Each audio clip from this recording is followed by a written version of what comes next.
नमस्कार, आपण पाहत आहात लोकनाळ न्यूज।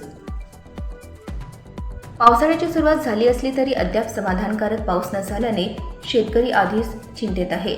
पेरणीची योग्य वेळ हातातून निसटू नये म्हणून शेतकरी जीवाची पर्वा न करता दिवसरात्र शेतात राबत आहे।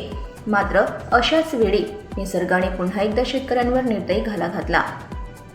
दिनांक 28 जून 2026 सायंकाळी सुमारे 4:30 वाजताच्या सुमारास सिंदेवाही तालुक्यातील कडमगाव गंडा येथे शेतात काम सुरू असतानाच निसर्गाने घात केला आणि हृदयद्रावक घटना घडली। सुरेखा देवीदास पाकमोडे या आपल्या स्वतःच्या शेतात तुरीची लागवड करत होत्या। त्यांच्यासोबत आणखी एक महिला शेतकरीही काम करत होती।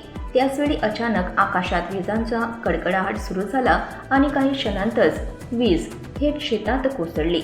या भीषण घटनेत सुरेखा देवीदास पाकमोडे या गंभीर जखमी झाल्या।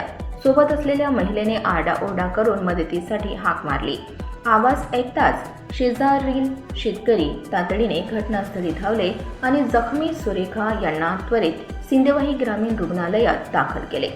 प्राथमिक उपचारानंतर प्रकृती गंभीर असल्याने त्यांना पुढील उपचारासाठी चंद्रपूर जिल्हा सामान्य रुग्णालयात हलविण्यात आले आहे। आधी दुष्काळाची चिंता, त्यानंतर पेरणीची धावपळ आणि आता विजेचा घात। निसर्गाच्या प्रत्येक बदलाची सर्वात मोठी किंमत आजही शेतकरीच मोजत आहे।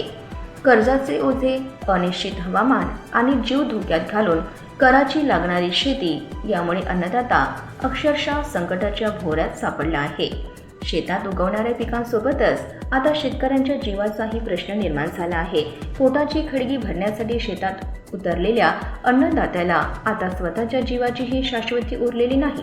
निसर्गाच्या लहरीपणाने शेतकऱ्यांच्या आयुष्याची लढाई दिवसेंदिवस अधिक कठीण आणि प्रेरणादायी होत चालली आहे।